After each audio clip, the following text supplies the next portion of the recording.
Part 6 technology और पिशाच।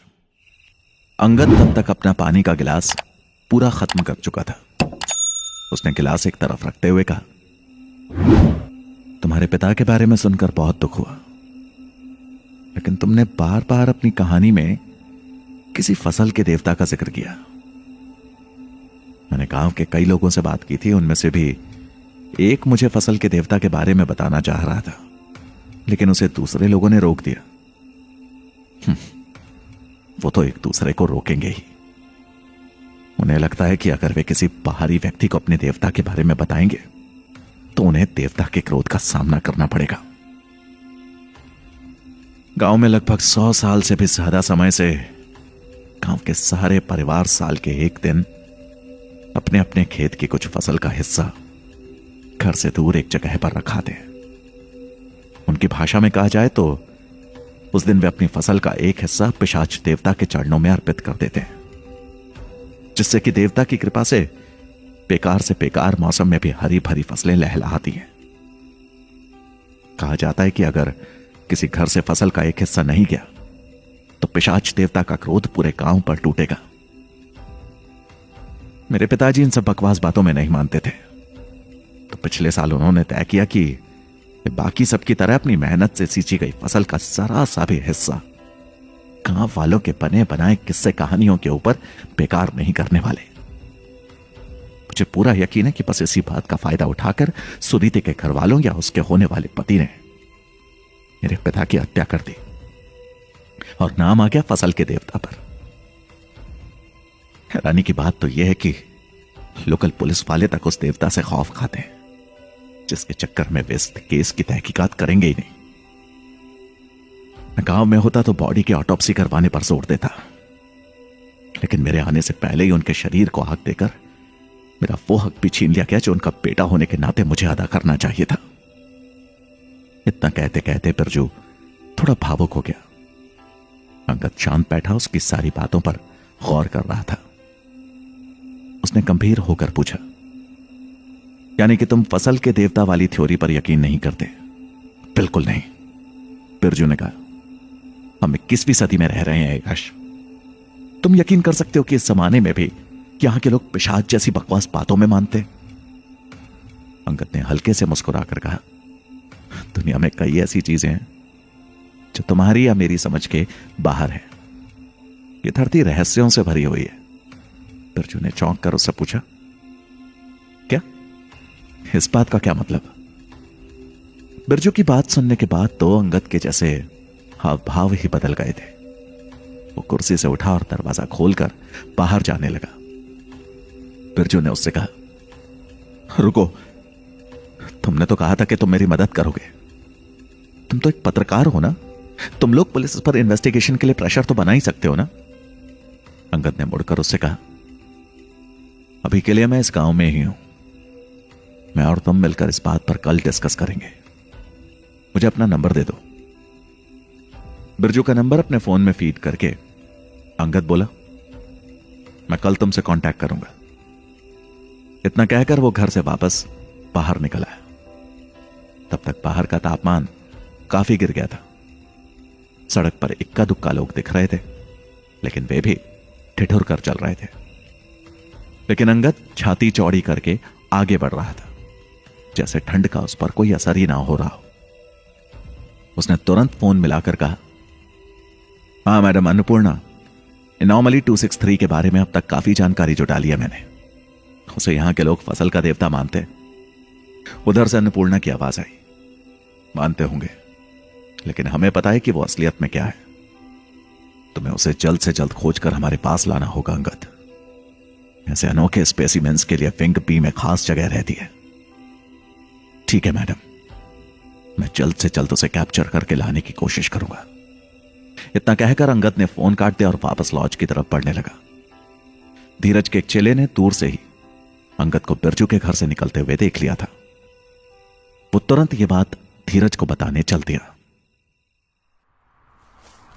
Angad laws की तरफ वाले रास्ते पर अकेला ही आगे बढ़ा चला जा रहा था।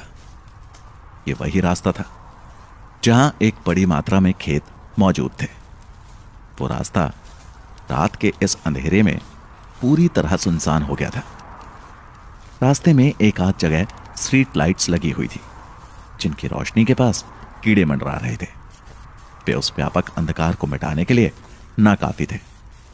वो पूरी जगह सुनसान थी, लेकिन दूर से यदा कदा कुत्तों के भौंकने की आवाजें आ रही थी। ऐसी स्थिति किसी भी व्यक्ति के घिक्की बांधने के लिए काफी थी, लेकिन अंगद पर इन सब चीजों का कोई फर्क महसूस नहीं हो रहा था। उसे बस जल्द से जल्द लॉज में अपने कमरे तक पहुंचना था। अंगद को अब दूर मौजूद लॉज की लाइट्स जलती दिख रही थी, लेकिन वहां तक पहुंचने में अभी वक्त था। वो जल्दी जल्दी कदम आगे बढ़ा ही रहा था कि एक हल्की गुर्राहट ने उसका ध्यान अपनी तरफ खींचा। उसके कदम वहीं के वहीं थम गए। उसने तेजी से पीछे मुड़कर देखा, वहां कोई नहीं था। उसके बाएं तरफ गन्ने के खेत थे। फसल को सामान्य से अधिक हिलते देखकर वो समझ गया था कि कोई है जो उस पर घात लगाकर हमला करने की फिराक में है। उसका हाथ अपने कंधे पर टंगे काले बैग की तरफ गया ही था कि तभी असामान्य गति से कुछ आया, जिसकी जोरदार टक्कर से अंगद उछलकर दूर जा गिरा। उसका काला वाला बैग भी अलग होकर दूर जा गिरा। एक बार फिर वातावरण में वो अजीब सी घुर्राने सी किसी आवाज गूंजी,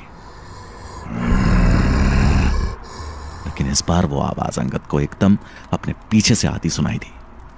उसने जमीन पर लेटे लेटे ही पीछे मुड़कर देखा। स्ट्रीट लाइट की मध्यम रोशनी में वो जीव उसे ठीक अपने सामने खड़ा दिखाई दिया। नुकीले कान, चमकती आंखें और हल्के नुकीले दांत और ऊपर से असामान्य रूप से पतले दुबले शरीर की लाल त्वचा देखकर ऐसा लग रहा था जैसे उसे रक्त से नहला दिया गया हो। हैरानी की बात यह भी थी कि इस जीव को सामने देखकर अंगद के चेहरे पर भय या हैरानी का कोई भाव नहीं था। वो ऐसी स्थिति में भी बस खुद को बचाने का तरीका ढूंढ रहा था। उस जीव का पतला लंबा पंजा अंगद के शरीर को फाड़ने के लिए तेजी से पड़ा, लेकिन वो एकदम से पलटकर उससे बच गया। अब बिना देरी किए उसने काले बैग को अपने कब्जे में लिया और उसमें से एक माचिस की तिल्ली बराबर यंत्र निकालकर उसे ऑन कर दिया। वो भयानक जीव अंगद की तरफ बढ़ा ही था, लेकिन उस यंत्र से निकलती तरंगों ने उसे एकदम से विचलित कर दिया, जिसकी वजह से उसे अपने कानों पर हाथ रखना पड़ा। तब तक अंगद को मौका मिल गया बैग से एक और हथियार निकालने का, जो एक अजीब तरह की अत्याधुनिक गन थी। उस गन को उस जीव की तरफ पॉइंट करके अंगद ने कहा, तो तुम हो फसल के देवता। मिलकर खुशी हुई। तुम यही सोच रहे होंगे ना कि आखिर तुम्हारे कानों को इतनी तकलीफ क्यों हो रही है। इस छोटे यंत्र में अल्ट्रासाउंड तरंगे पैदा करने की खासियत है। आमतौर पर हम मनुष्य इतनी हाई फ्रीक्वेंसी साउंड सुन नहीं पाते, लेकिन तुम्हारी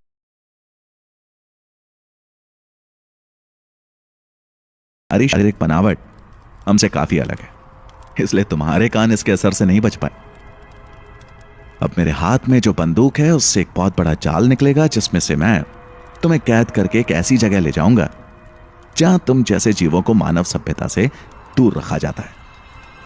उस जीव ने गुस्से से अंगद को घूरा और उसके पंजे के एक प्रहार से अंगद के हाथ में थमी गन अलग होकर दूर गिर गई। लेकिन अब वो जीव भी अल्ट्रासाउंड झेल सकने की हालत में नहीं लग रहा था, इसलिए वो असामान्य गति से वापस गन्ने के खेत में जा घुसा। अंगद ने उसके पीछे जाने की सोची, लेकिन वो इतना तेज था कि अब उसका पीछा करने का ऐसा पहले पाओ फिर खेलो। अंगद उस छोटे यंत्र को ऑफ करके बैग में डाल ही रहा था कि अचानक उसके कानों में रीढ़ की हड्डी में सिहरन दौड़ा देने वाली एक भयानक आवाज गूंजी, मुझे और इस गांव को अकेला छोड़ दे मानव, वरना तेरा हश्र अच्छा नहीं होगा। अंगद ने मुस्कुराकर कहा, ओह, तो ये भी तुम्हारी एक खासियत है, मीलों दूर से ही अपनी आवाज दूसरे के कानों तक पहुंचा देना। खैर, अल्ट्रासोनिक तरंगों ने तुम्हें नुकसान पहुंचाया था, जिससे यह निष्कर्ष निकलता है कि तुम मीलों दूर से ही कुछ भी सुन सकते हो।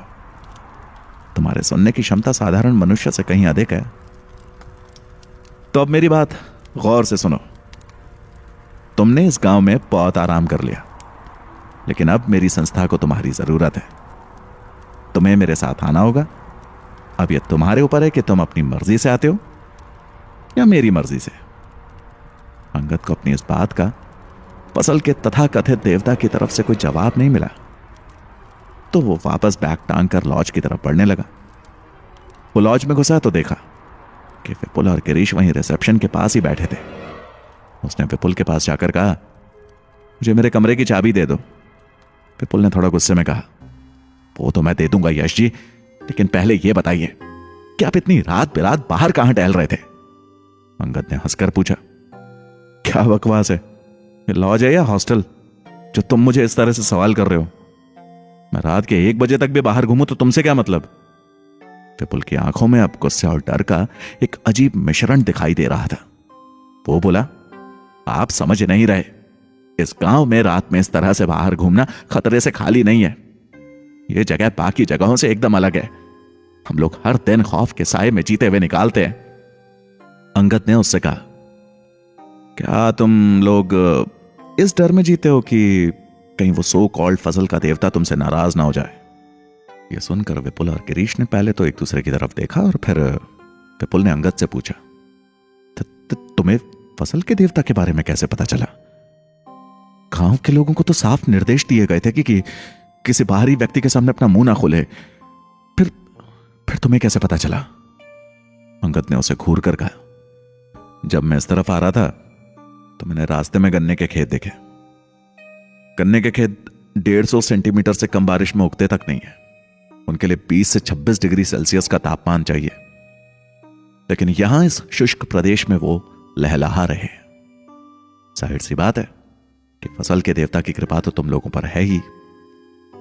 शायद इसी वजह से तुम अपने उस देवता के हाथों हुए कत्ल को भी छिपाते हो। विपुल के पैरों तले जैसे जमीन ही खिसक गई थी। उसने लड़खड़ाती जुबान में कहा, तुम इतना कुछ कैसे जानते हो? तुम सिर्फ एक टूरिस्ट नहीं हो सकते। आखिर तुम हो कौन? अंगद ने उसकी तरफ देखकर कहा, अब मेरा मूड तुम्हारे सवालों के जवाब देने का है नहीं। तुम मुझे बेकार में गुस्सा दिला रहे हो। चुपचाप मेरे कमरे की चाबी मुझे दो ताकि मैं आराम करने जा सकूं। विपुल ने उसके रूम की चाबी उसे थमा दी और अंगद वहां से चला गया। उसके जाते ही विपुल अपना सिर पकड़कर बैठ गया। गिरीश ने उससे कहा, अब हम क्या करेंगे? अगर पिशाच देवता को पता चल गया कि किसी बाहरी व्यक्ति को उनके बारे में पता है तो सारे गांव पर उनका क्रोध टूटेगा। विपुल ने गुस्से से कहा, न जाने किस बेवकूफ ने इस शहरी के सामने फसल के देवता का जिक्र कर दिया। आज रात का तो इसने पैसा दिया है, लेकिन अब सुबह होते ही इससे कह दूंगा कि भैया अपना बोरिया बिस्तर लेकर यहां से निकलो। वैसे भी फसल का हिस्सा रखने की परसों है। इससे पहले हमें पिशाच देवता को कोई ऐसा कारण नहीं देना जिससे वो समूचे गांव से नाराज हो जाए, वरना पिछली बार से भी बड़ा कत्लेआम होगा।